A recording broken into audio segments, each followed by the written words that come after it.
సరిపోదు, ఆయన ఒక్కరే మనల్ని ఎరిగి ఉంటే సరిపోదు, ఆయన ఒక్కరే మన దగ్గరకు వస్తే సరిపోదు, ఆయన ఒక్కరే మనతో మాట్లాడుతూ ఉంటే సరిపోదు.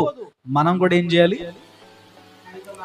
మాట్లాడాలి, ఆయన చూడాలి, ఆయనతో మాట్లాడాలి, ఆయనతో ముచ్చడించాలి, ప్రార్థించాలి.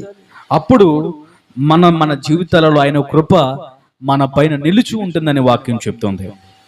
ఆయన రాజ్యములో మనం ఉండాలి అనంటే, ఆయన రాజ్యానికి వారసులుగా మారాలి అనంటే మనము ఆయనతో నిలిచి ఉన్నప్పుడే. అందుకని వాక్యం చెప్తుంది కదా, నా యందును మీరును మీ యందు నేనును నిలిచి ఉండులాగునా మీరు ఎలాగో చేయుడి అని అంటాడు.